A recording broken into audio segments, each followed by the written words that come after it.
नमस्कार दोस्तों। तो देखिए, मैथ के महत्वपूर्ण प्रश्नों के सीरीज में स्वागत है। तो आप लोग के जो भी डाउट हम सोल्व कर सकते हैं वो सोल्व करने का प्रयास करते हैं। तो देखिए, आप लोग जो भी डाउट भेजे हैं, हमारे कुछ फ्रेंड्स और स्टूडेंट भेजे हैं, तो उसे मैं सोल्व करके जो है वीडियो के माध्यम से डाल रहा हूँ। क्योंकि इतना समय नहीं है कि पर्सनली एक एक आदमी को कॉल करके जो है इसके बारे में बता सकूं। और हम चाहते हैं कि हमारे जो प्रॉब्लम मुझे हो रही थी वो मेरे दोस्तों को या फिर किन्हीं को भी ना हो। तो जो भी मेरे से मदद हो पाएगी मैं करूंगा।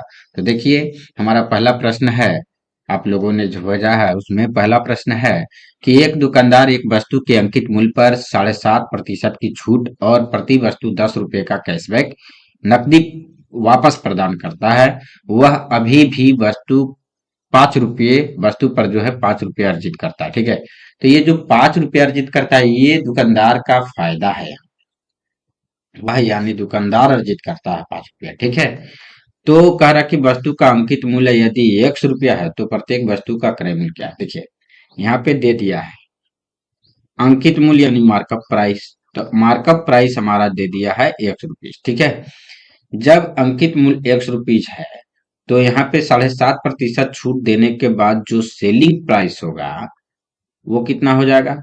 मान लीजिए 100% मार्केट मार्कअप प्राइस है, तो 100% में 7.5% घटा दीजिएगा तो कितना हो जाएगा आपका। ये हो जाएगा आपका 92.5%। ठीक है। ये कितना हो जाएगा, ये हो जाएगा 92.5%। तो यहाँ पे 92.5% ये क्या हो गया, ये सेलिंग प्राइस हो गया डिस्काउंट के बाद। ये 7.5% डिस्काउंट के बाद है, लेकिन ये सेलिंग प्राइस के साथ साथ जो ग्राहक है उसको 10 रुपया कैशबैक भी दिया जाता है। यानी कि जो ग्राहक के लिए सेलिंग प्राइस हो जाएगा वो 10 रुपया और कम हो जाएगा। ठीक है। ग्राहक के लिए 10 रुपया और ना हो जाएगा, क्योंकि 10 रुपया उसको कैशबैक मिला, 10 रुपया वापस मिल गया। मान लीजिए दुकानदार को हम जो है 925 रुपया दिए, 10 रुपया वो वापस कर दिया, तो यही ना हो जाएगा। तो ये हुआ। ठीक है। अब यहाँ पे देखिए क्या है कि वह अभी भी दुकानदार 5 रुपया अर्जित करते हैं। यानी लाभ यहाँ पर अगर देखा जाए, प्रॉफिट देखा जाएगा, तो लाभ यहाँ पे कितना है, 5 रुपया है। लाभ 5 रुपया है। अब देखिए, लाभ यहाँ पे 5 रुपया हो गया।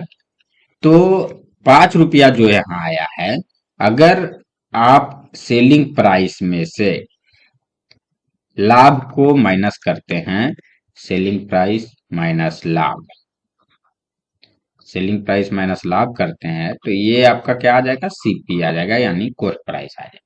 अब देखिए सेलिंग प्राइस क्या है, यहाँ सेलिंग प्राइस जो है 92.5% किसका, तो एक्स का। तो यहाँ लिख देंगे एक्स का, क्योंकि मार्कअप प्राइस का है ना। तो एक्स का 92.5% माइनस 10 रुपया कैशबैक वाला, और ये -5 रुपया, क्योंकि 5 रुपया और इसको फायदा हो रहा था। ये जब किए तो ये जो आया ये आपका सीपी आ गया। ये देखिए ये काम किए हैं, तो ये क्या हो गया, सीपी हो गया।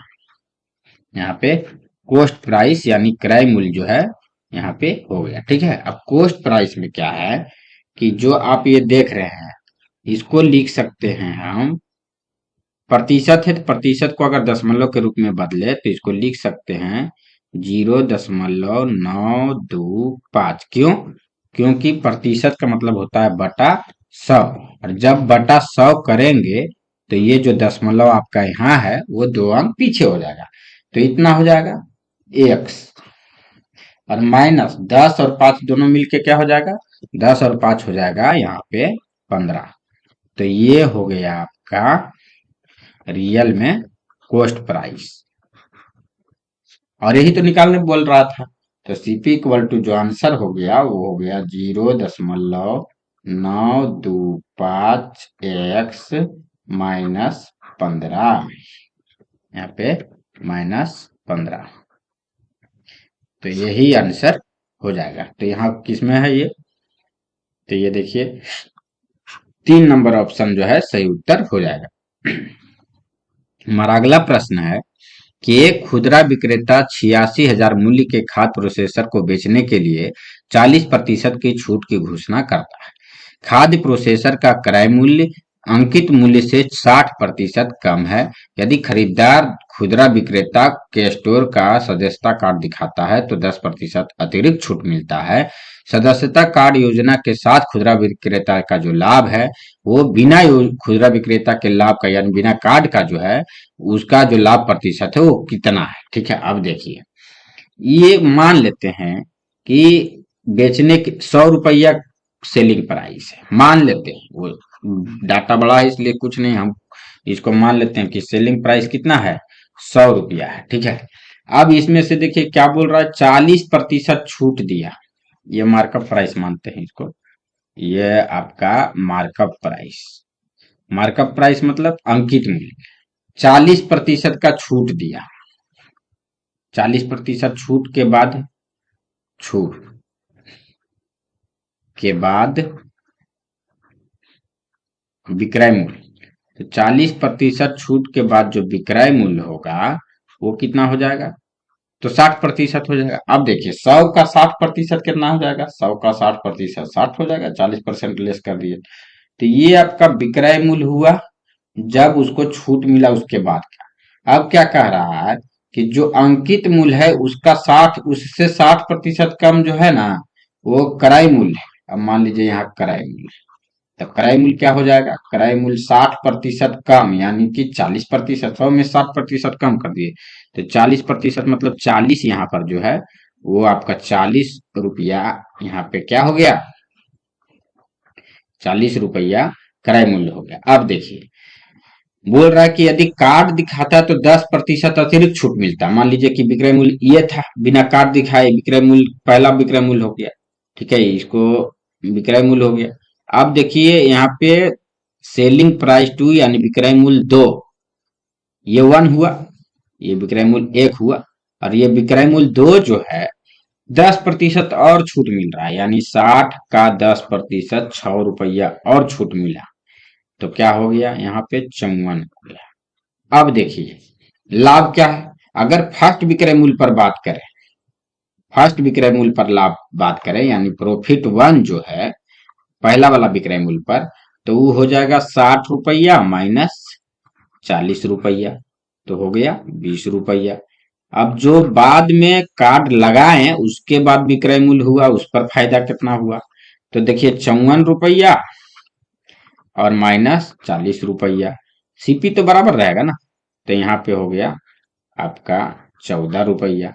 तो वही पूछ रहा है यहाँ पे 20 और यहाँ पे 14, तो यही पूछ रहा कि ये जो आप बिना कार्ड का लिए हैं, ये जो बिना कार्ड का है 20 रुपया वाला, ये जो कार्ड लगाने के बाद 14 रुपया आया है, तो कार्ड लगाने के बाद वाला जो प्रॉफिट है यानी जो 14 रुपया है वो बिना कार्ड वाला यानी कार्ड लगाने से पहले जो छूट के बाद विक्रय मूल्य था उस पर जो लाभ हो रहा था उस लाभ का कितना प्रतिशत है, तो यहाँ पे देखिए 20 बचे 100, तो यहाँ पे हो गया 70।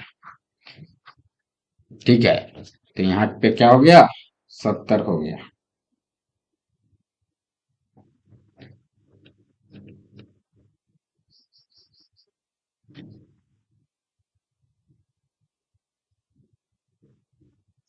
वाले एयर कंडीशनर को बेचने पर 30% छूट की घोषणा की। देखिए सेम क्वेश्चन है, इसको आप बनाना चाहे वीडियो रोक के जो है बना भी सकते हैं। अब देखिए यहाँ भी मान लेते हैं हम कि मार्कअप प्राइस जो है वो कितना है, 100 रुपया है। ठीक है, 30% छूट का घोषणा किया, तो 30% छूट के बाद एसपी सेलिंग प्राइस जो हो जाएगा, विक्रय मूल्य हो जाएगा, वो कितना हो जाएगा, तो 100 में 30 घटा दीजिए तो 70 हो जाएगा। ठीक है, ये 70 रुपया आया, यहाँ 100 रुपया मार्कअप प्राइस माने यानी कि अंकित मूल्य माने। अब देखिए कह रहा है कि जो एयर कंडीशनर है उसका क्रय मूल्य जो है अंकित मूल्य से 70% कम है। अब 100 रुपया हम अंकित मूल्य रखे हैं, इससे 70% कम है, यानी जो क्रय मूल्य हो जाएगा रियल में सीपी हो जाएगा, इसको हिंदी में लिख दे रहे हैं, क्रय मूल्य जो हो जाएगा वो 70% कम, यानी 100 में 70 कम तो 30 रुपया हो जाएगा। अब देखिए ये बिना कार्ड का है, यहाँ भी देखिए सदस्यता कार्ड का बात कर रहा है, तो ये बिना कार्ड का सेलिंग प्राइस 70 हुआ। तो यहाँ पे जो प्रॉफिट वन हो रहा है वो हो जा रहा है 70 में से 30 जाएगा, ये 40 हो जा रहा है। 70 में से आपका यहाँ पे 30 चला गया, 40 हो गया, 40 रुपया, ठीक है। अब देखिए जब कार्ड लगा दिया तो 20% अतिरिक्त छूट मिल रहा है, यानी कि ये 70 था, अब 70 पर जो है कार्ड लगा दिया तो SP2 क्या हो जाएगा, 70 दिया, 30% डिस्काउंट के बाद आपको इस 70 पर 20% और मिल गया, तो यहाँ पे जो है 14 रुपया और माइनस कर दीजिए तो क्या हो जाएगा, यहाँ पे 14 और माइनस किए तो यहाँ 56 हो जाएगा। अब 56 रुपया में जो है इसको सामान मिलेगा। अब देखिए लाभ तो यहाँ कम हो गया, कैसे, यहाँ प्रॉफिट वन 40 रुपया था, अब यहाँ प्रॉफिट टू देखेंगे तो 56 रुपया में वो बेचा, तो सेलिंग प्राइस 56 हो गया। अब 30 रुपया तो क्रय मूल्य वही रहेगा, तो यहाँ पे जो है आपका हो गया 26, देखिए 30 20 50 56, तो हो गया 26 रुपया यहाँ पे इसका लाभ। अब बोल रहा है देखिए कि यहाँ देखिए सदस्यता कार्ड योजना के साथ खुदरा विक्रेता का लाभ, यानी कि कितना हुआ 26 रुपया, तो लिख देते हैं 26। अब बिना सदस्यता कार्ड के योजना के लाभ का कितना प्रतिशत है, बिना सदस्यता कार्ड का कितना है 40 है, और गुने 100। अब देखिए ये जीरो से आपका ये जीरो गया, ये 2 दूनी 4, 5 दूनी 10, 2 से यहाँ 13, तो यहाँ हो गया 13 पचे 65%, यानी कि कार्ड लगाने पर जो लाभ हुआ है वो बिना कार्ड लगाने वाला लाभ का कितना प्रतिशत है, 65% है, ठीक है। हमारा अगला प्रश्न है कि एक वस्तु की कीमत में 8% की वृद्धि हुई, बाद में कीमत 8% कम कर दी जाती है, तो नवीनतम कीमत 1 रुपया है, तो वस्तु की मूल्य कीमत कितनी थी। अब देखिए मान लेते हैं, माना वस्तु की वास्तविक कीमत, वस्तु की वास्तविक कीमत जो है वो मान लेते हैं कितना, x। अब देखिए क्या कर रहा है, 8% वृद्धि हो गया, ठीक है, तो 8% वृद्धि हो गया तो x का 8% ये वृद्धि हो गया, तो ये हो गया ना 1 + r/100 हो जाएगा नया वाला मूल्य, ठीक है।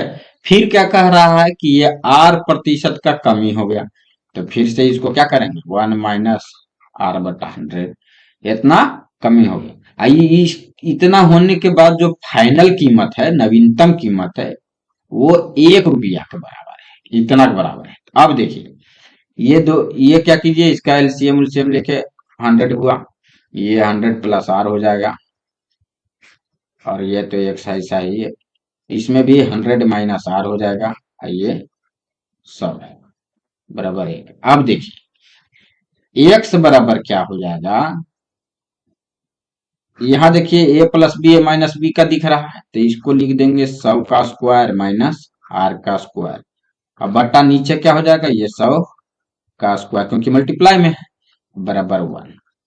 अब यहां से देखिए क्या करेंगे, ये इसको उधर ले जाएंगे मल्टीप्लाई में, इसको डिवाइड में, तो क्या हो जाएगा, इसको जब हम ले गए तो यहां हो जाएगा x बराबर, ये देखिए 100 का स्क्वायर ऊपर चल गया, 1 के गुना में तो कोई फर्क नहीं पड़ता है, और नीचे आ गया 100 का स्क्वायर और माइनस r का स्क्वायर, यानी आंसर जो हमारा हो जाएगा वो 1 पर 4 जीरो बटा 1 पर 4 जीरो माइनस r स्क्वायर, यही हमारा आंसर हो जाएगा, ठीक है।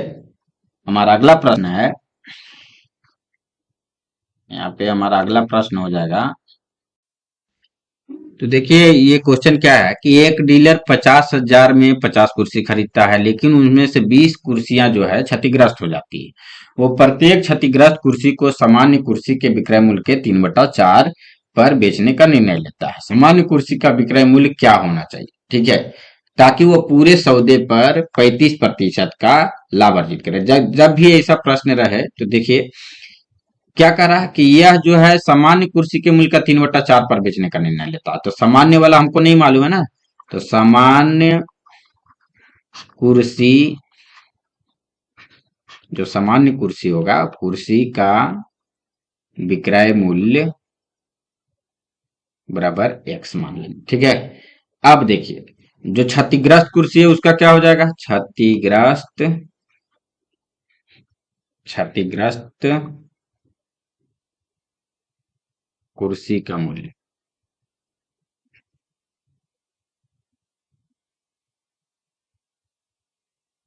क्या हो जाएगा, क्षतिग्रस्त कुर्सी का मूल्य जो होगा 3/4 x हो जाएगा। अब देखिए, पूरे पर 100 मतलब 35% का लाभ होता है, यानी 135% आता है। तो देखिए, क्षतिग्रस्त कुर्सी कितना है, 20 है, और सामान्य कुर्सी कितना है, 30 है। तो 30 कुर्सी पर मिलता है उसको 100 रुपया, और क्षतिग्रस्त कुर्सी पर मिलता है कितना, तो 20 × 3/4 100 रुपया, और सब मिला के इसको कितना हो जाता है आपका, यहाँ पे 50,000 में खरीदा था, तो इसका 135%, क्योंकि लाभ भी ले रहा है ना 35%, ठीक है। तो 135% यहाँ पे हो जाएगा। अब देखिए, ये इसको काट देते हैं, इतना हमारा। अब देखिए, ये कितना आया, 4×5 = 20, तो 30x और 15x कितना हो गया, 45x। 45x बराबर हो गया 500 × 135। अब देखिए, ये 45 से ही काट दिए 3 बार में, तो ये हो गया x का मान जो आया 1500 रुपया आया। कहने का मतलब सामान्य कुर्सी का मूल्य कितना आ गया, 1500 रुपया। ठीक है, तो ये आंसर हो। हमारा अगला प्रश्न है कि 0.126, 0.36 और 0.96 का जो है लघुत्तम समावर्तक क्या है। देखिए, जब भी ऐसा प्रश्न रहे तो इसको आप क्या कीजिएगा, इसको इस फॉर्म में लिख लीजिए। ये हो गया। दूसरा, इसको क्या लिख सकते हैं, इसको लिख सकते हैं 36/100। तीसरा 96/100। अब देखिए, ये तीनों का 126, 36, 126, 36 और 96 का एलसीएम लेंगे। अब देखिए, यहाँ क्या हो गया, 2, 218 और 248। अब यहाँ 2, 21, 2, 9, 2, 24। फिर यहाँ 3, 7, 3 तिया 3 28। अब देखिए, 2 दूनी 4 तिया 12, बरसते 84, 84, और यहाँ पे हो गया आपका 2 दूनी 4 तिया 12, 12 सते 84 और गुने 24। तो 84 × 24 आपका कितना हो रहा है, 4×4 = 16, 8×4 = 32, 1 33, 4 दूनी 8, 8 दूनी 16। तो ये हो गया 6, 8 3 11, 6 3 9 1 10, 1 1 2, 2016 है। तो ये देखिए आ गया ऊपर का एलसीएम, जो आ गया ये आ गया 2016। अब बता नीचे में देखिए, ऊपर का अगर एलसीएम निकालते हैं, जब भी एलसीएम निकालना रहे तो जो आपका अंश होगा उसका एलसीएम निकालेंगे, और हर का जो है एचसीएफ। तो एचसीएफ क्या हो जाएगा, इसमें से छोटा कौन है, तो ये 100 है, 100 से सब कट रहा है, तो ये हो जाएगा। तो यहाँ पे 20.16 जो है, यही आपका जो है एलसीएम हो गया। अगर एचसीएफ रहता तो ये ऊपर वाला का एचसीएफ निकालते, नीचे वाले का एलसीएम निकालते। तो ऐसे करेंगे, ठीक है। हमारा अगला प्रश्न है, 3 के घन और 9 के वर्ग का महत्तम क्या होगा। देखिए, 3 का घन और 9 का वर्ग। अब देखिए, 3 के घन तो ये ठीक है, 3 के फॉर्म में, 9 को 3 के फॉर्म में बदला जा सकता है, ठीक है। 3 को नहीं बदला जा सकता क्योंकि 3 पर पावर ये ऑड नंबर है, तो 9 के फॉर्म में नहीं बदल सकते। तो इसको क्या करते हैं हम, यहाँ 3 का स्क्वायर 9 को लिख देते हैं, ठीक है। ये तो ऑलरेडी 3 के फॉर्म में है, तो ये आ गया आपका 3 पर पावर 3, और ये हो गया 3 पर पावर 4। तो देखिए, जो एचसीएफ होता है वो हमेशा छोटा वाला होता है, अगर बेस सेम है पावर अलग है तो यहाँ छोटा वाला कौन है, 3 पर पावर 3। 3 पर पावर 3 का मतलब क्या है, 3 तिया 9 तिया 27, यही ना होता है जी। तो ये 27 हो गया का एचसीएफ। एलसीएम रहता तो 3 पर पावर 4 हो जाता, बड़ा वाला, ठीक है। तो यहाँ पे ऑप्शन नंबर जो है सी सही उत्तर हो गया। हमारा अगला प्रश्न है, 3 पात्र का आयतन 3:4:5 है। इन्हें दूध और पानी, यहाँ पे दूध है, इन्हें दूध और पानी के मिश्रणों से भरा जाता है। इन 3 पात्रों में भरे मिश्रणों के दूध और पानी का अनुपात जो है 4:1, 3:1 और फिर जो है 5:2 है। तो इन पात्रों के मिश्रणों को एक चौथा पात्र में डाल दिया जाता है। तो जो चौथा पात्र में दूध और पानी का अनुपात क्या होगा? देखिए, इसको दो तरीके से बना सकते हैं। अब हम दोनों तरीका से आपको जो है बताएंगे। देखिए, पहला क्या करेंगे, ये सब में से जो है दूध ले लेंगे। तो इसमें क्या है, 4/5 दूध हो जाएगा। ठीक है। और इसका अनुपात कितना है, उससे मल्टीप्लाई है। तो 3 अनुपात है, बर्तन 3 लीटर है ना, तो 3 से गुना हो गया। अब दूसरा जो है, इधर अगर देखेंगे तो यहाँ हो गया आपका 3/4 हो जाएगा। और इसका अनुपात कितना है, 4 है। ठीक है। फिर जो है आपका यहाँ, फिर इसमें कितना है, 5 है, तो 5/7। इसका अनुपात कितना है, तो 5 है। अब देखिए रेशियो, अब पानी वाला, तो पानी कितना है, 1/5। 3 लीटर है तो 3। फिर जो है दो, आपका यहाँ पे 1/4, 1/4, 4 है तो 4। फिर आपका यहाँ पे लास्ट में है 5:2, यानी कि 2 अनुपात 2/7 गुने 5 हो जाएगा। ठीक है। अब यहाँ पे देखिए, 4×3 = 12/5। ये हो गया 3 चक, ये 4 से 4 कट गया, इसको हटा दीजिए। तो ये हो गया 3/1। 5×5 = 35, 25/7, 25/7 अनुपात ये हो गया कितना, 3/5। ये हो गया 1। ये कितना हो गया आपका, एक ही हो गया ना, डायरेक्ट 1/1 लिख देते हैं। और यहाँ पे ये कितना हो गया, 2×5 = 10/7। ठीक है। अब इसको सोल्व करते हैं तो एलसीएम देखिए 35 आ जाएगा। 5×7 तो बरसते 84 आ जाएगा, 84। ये देखिए 1 से 35 में, तो 35×3 105 आ जाएगा। और ये हो गया आपका 7×5 = 35, तो 5×25 = 25 से। यहाँ भी ऐसा ही एलसीएम ले लिए, 5×7 तो 7×3 21 हो गया। यहाँ आपका 35 हो गया। और यहाँ आपका 7×5 = 35, तो 5×2 = 50 हो गया। अब इसको अगर हम ये करते हैं तो देखिए, यहाँ पे आप ऐड कीजिए तो कितना हो जाएगा, 5×5 = 10, 4 = 14। ठीक है। फिर 2 8 10 और 1 11। और यहाँ पे 1 1 2 और 1 3, 314 आया। अब बटा 35। और यहाँ हो गया आपका 5×6 = 1 6। ठीक है। और यहाँ हो गया आपका 5×3 = 8 2 10, 106/35। अब देखिए, यहाँ पे ये 35 और ये 35 क्या हो गया, कट गया। अब ये दोनों को देखिए, 2 से कट रहा है, 2 से काटिए तो क्या होगा, ये 2 से काटे तो 2×1 = 2, 2×5 = 10, 2×7 = 14। और ये हो गया आपका 53। तो हमारा जो आंसर हो गया वो 157/53 हो गया। ठीक है। तो यही हमारा आंसर आ जाएगा। ठीक है। अब देखिए, तो इसमें आपका ऑप्शन नंबर कौन सा हो गया, ये सही हो गया, बी नंबर ऑप्शन सही उत्तर हो गया। ठीक है। हमारा अगला प्रश्न है, देखिए दूसरा विधि जो है बहुत ये है, अगर आप इसको नहीं समझ पाए तो दूसरा और भी पेचीदा है, किसी और क्लास में उसको लेकर के आएंगे, उसमें इक्वल करना पड़ता है रेशियो को। ठीक है। हमारा अगला प्रश्न है कि ए बी और सी की आयु में 3 7 4 का अनुपात है, व्यय में इतना का है। यदि 2400 रुपया के आय में ये 300 बचाता है। अब देखिए, एक आय की मान लेते हैं, माना आय, जब इस अनुपात में दिया हुआ है तो क्या क्या हो जाएगा, ए बी सी, इसका आय क्या हो जाएगा, 3x 7x 4x। और व्यय क्या हो जाएगा, उसको y मान लेते हैं, तो यहाँ पे हो जाएगा आपका 4y 3y 5y।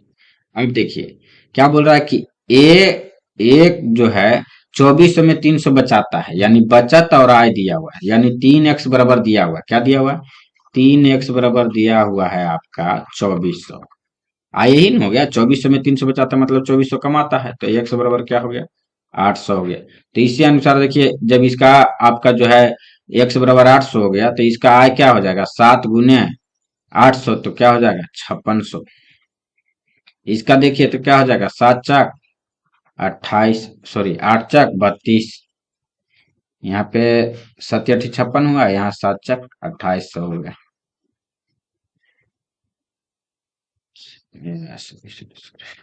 8 चाक 3200 हो गया, बार बार 7 दिमाग में आ जा रहा है।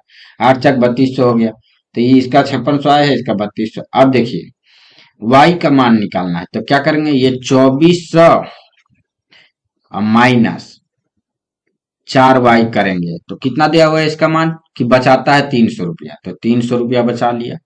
अब देखिए, ये 4y इधर और 300 इधर गया, तो 2400 में से 300 गया, तो ये आपका 4y, तो ये आ गया कितना, 2100 बराबर 4y, यानी 4y बराबर 2100। तो 4y बराबर जब 2100 है, तो y बराबर क्या होगा, 2100/4, यानी कि 4 × 5 = 20, 4 × 2 = 8, 4 × 5 = 20, 525 रुपया। अब देखिए किसका निकालने के लिए कह रहा है, बी और सी का, तो बी और सी का कितना हुआ, तो देखिए बी का जो हो जाएगा व्यय, यहाँ लिख देते हैं व्यय, तो यहाँ बी का जो व्यय हो जाएगा वो हो जाएगा 3 × 525, यानी कि 1500, यहाँ पे हो जाएगा 1575, ठीक है, 1575 रुपया।